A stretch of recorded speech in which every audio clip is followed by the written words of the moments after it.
Hi, my name's Kris McInnes and I'm a psychic medium from Brisbane, Australia. And now I'd like to share another true story with you tonight. It's part 2 of Murder Bend. Now, to refresh people's memories, Murder Bend was a little old mud brick cottage in the middle of the Victorian bushland that I lived in when I was about 10 years old with my family. And after a few years, we ended up deciding to move to Queensland. And fast forwarding the story on to when I was about 20 years old, I got married early, fell in love, got married early when I was about 20. And my wife and I were living in this old post-war home in southeast Queensland. And to be honest, there's two stories tonight I'd like to tell you about in this house. The first one, I started to notice, there was no gardens out the back of this house. Just this absolute huge, beautiful tree out the back, like in the middle of the yard. A good climbing tree, something to build a cubby in for the kids, that type of tree. The trunk on it was absolutely huge. But anyway, one night I parked my car underneath this tree. And I started to walk towards the house, and something just caught my eye up above. And I looked up, and there was this boy, probably about 14 to 15 years old, kind of looked like a surfy looking guy. Like he had like surfy shorts on, but he had a plain blue, like sky blue jumper on with kind of shaggy blonde hair and with pale skin, just looking down at me like between branches, one leg over here, one leg over there, and just holding branches above him, just staring down at me. It really startled me, and I was like, okay, let's just get in the house real quickly. I'm the only one that ever saw this kid. But as time went on, I'd see him up in the tree again. He'd always be up in the tree, but in different spots and things like that, looking down at me. To the point that bit by bit he seemed to be down on a lower branch to get like a better look at me. And I had this feeling, I don't know if it's right or wrong, but I really do feel like this poor bugger may have hung himself in this tree. He didn't show me the rope, but I could just see a rope with him hanging in it, and I honestly think that's the way this poor bugger ended up going. Right or wrong, like I said. But anyway, he was getting closer and closer and closer to me. And it got to the point that I'd be walking through the lounge room towards the kitchen or something, and the window would be open. And I'd see him standing down the bottom of the tree, and I'm like, oh God, he's out of the tree now. Okay, yep, righto. And he never seemed to be moving or walking or turning his head or anything. He'd always just be still, just staring. And like I said, when time went on, he was getting closer to me and closer to me and closer to me, like into the middle of the yard and all that. And this old house, the toilet was outside, but it was up on like you went through the back door, and probably about, I don't know, under a metre away, there was a door to the toilet. And the stairs to downstairs, outside, were right on that edge line of the toilet and the back of the house door. And one night, yep, okay, he's standing right at the bottom of the stairs, just staring up at me. Like, it was like he knew every time I was coming towards the back, and you'd just be there. And one night I was shot out of the loo. I was always trying to run quickly through to the house, in and out, because I just didn't want to see this kid. And he was standing right on the last step. So as I went past, he's just there. And I just saw the glimpse of the blue jumper and the blonde hair right beside me, whisked past me. I just ran, slammed the door shut. Because even though he wasn't putting off a threatening feeling at all, he felt quite pleasant, but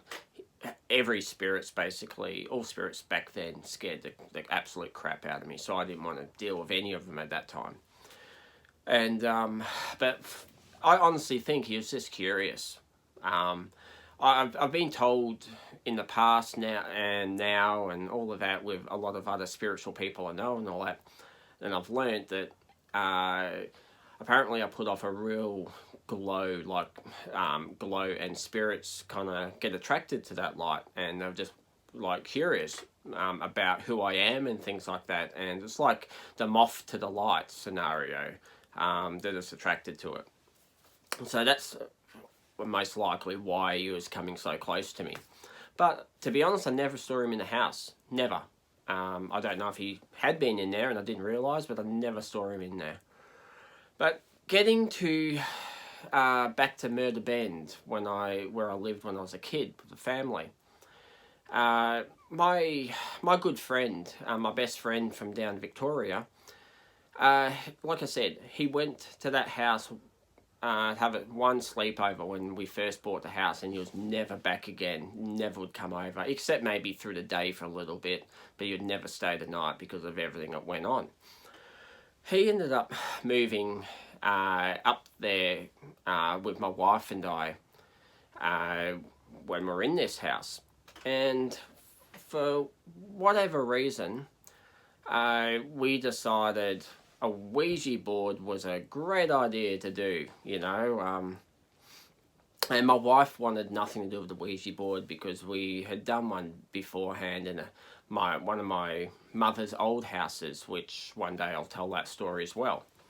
And yeah, things went on, and she was like, "No, not having anything to do with them." She was the smarter one, I guess, out of the group that night. But so my mate and I, we had a few beers and all that, and we decided, yep, we're going to do this Ouija board. But I heard stories here or there that, like for protection, being safe about Ouija boards and all of that.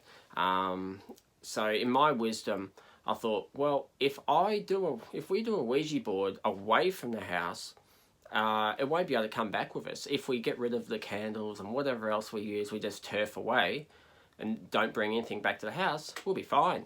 It won't follow us back. And was I so wrong about that one. But anyway, we decided to go up to the local park one night, me and my mate. And we started up this Ouija board, and we were asking anybody, any spirits to come along, communicate. Nothing seemed to be happening. So then, in my wisdom, I decided, let's call Murder Bend up. And again, nothing was happening. My mate looked a little bit like, really? About that, bringing Murder Bend up? But yeah, we did it. Nothing was happening. And we've had a few beers down by this, and we're young and that. And so I was just really toying with it and saying, oh, you're just playing dead, aren't you? And calling it these nasty names and all of that, which you shouldn't do to anyone, especially spirit, you know. You don't need to antagonize them, but when we're young and drunk, we thought, yeah, this is a great idea. Well, I did. And nothing happened. So I still did what I said I'd do. I threw everything into the bin at the park, didn't bring anything back. That night, nothing happened. Everything's all cool. And the next night, me and my mate, we stayed up, it was probably like 1:30 at night, and we're just doing car models, these plastic car models. I think I had like a 66 or 67 Mustang, and my mate had some like Dodge Challenger, American muscle car things, all 70s type of era. And we weren't even talking, we were just painting the models and all that. And then we both, at the same time, heard from the front of the house, up the front steps, heard, and then a bang on the step. Me and my mate, we just looked at each other. We didn't have to say anything. We knew exactly what it was, who it was. And we're trying to speak, and we're just so shocked and frightened what has just happened. We couldn't even get the words out properly. And then finally I did. I was like, freaking Murder Bend. I freaking brought it here. Oh, crap. And then in a panic, I rang up my mother going, I'm an idiot, I'm an idiot, I'm an idiot. She goes, whoa, whoa, whoa, what's wrong, what's wrong? I said, so I explained, I said, we did a freaking Ouija board last night, and now it's here with Murder Band. I brought it back, and it's in the house now. I thought, and well, there's not much she could really do for us, so we're just panicking with this thing back in the house, or in the house here in Queensland. And so it was probably only lasted for, I don't know, 3 or 4 weeks or something, so we were very lucky. But we were supposed to be buying this old home, and I'm starting to think, oh crap, how can we buy this house if it's got this thing for Murder Bend in it? Friggin', we can't be putting up with this, even though it was my fault.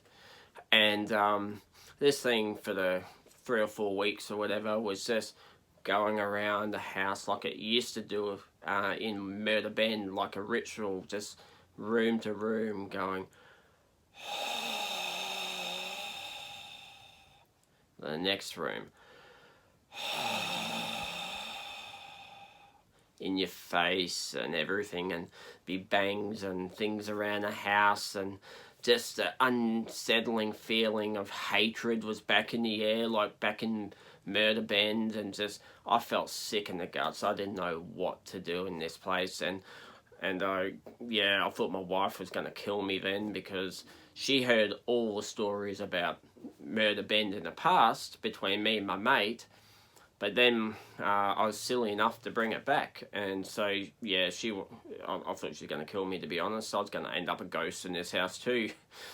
And anyway, but there was one night, me, my wife, and my mate were sitting on in the lounge room watching a movie. We were having a few beers and that.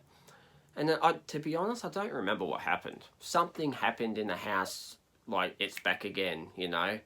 And I've jumped up and I've just looked. And I had this old polished timber pirate ship, tall ship, sitting on top of the wall unit, and it was full of dust. And on one of the timber sails, it wrote "dead" on this sail. And I didn't want to believe it, so me and my mate, we were freaking fighting back, and no, you did it, no, you did it, you did it. We almost ended up in a bloody biff over it. Like, we just didn't want to really believe it was the ghost. But deep down, we both knew what it was, you know. It was just, yeah, it's playing games again, you know. And my sister-in-law came over to stay a couple of nights in this place as well, and we had a black cat.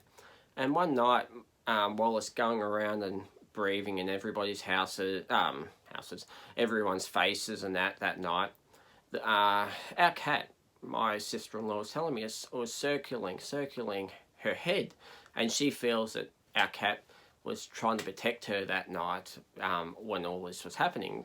Quite possibly could have been, who knows, I don't really know for sure, but it sounds plausible to me. Yeah, so this freaking thing was just going around wreaking havoc. It's just scaring the absolute bejesus out of us. Like when my mate and I heard it coming up that staircase the first time in this house, just the breath going, and that bang, it was just like a sign of, hey boys, I'm back, you know, and it just scared the crap out of us. But then it faded away. It kind of, I think it went home, to be honest, back to Murder Bend, which I'm rather it there than with us. I was very thankful for that. And as for the surfer dude in the back tree, to be honest, I never really noticed him around when everything was happening in the house with the Murder Bend spirit. Maybe he was too scared to come in. I have no idea, but to be honest, I don't honestly remember him around after that spirit was, the nasty spirit was in the house. But yeah, that's just another story to add to the list, and the final story of Murder Bend at the same time. So yeah, so if you like my story, please don't forget to like my video and Subscribe if you'd like to see more videos like this, and please feel free to go and have a look at all my other videos if you like. Anyway, I hope you all have a great night. See you next time. Bye.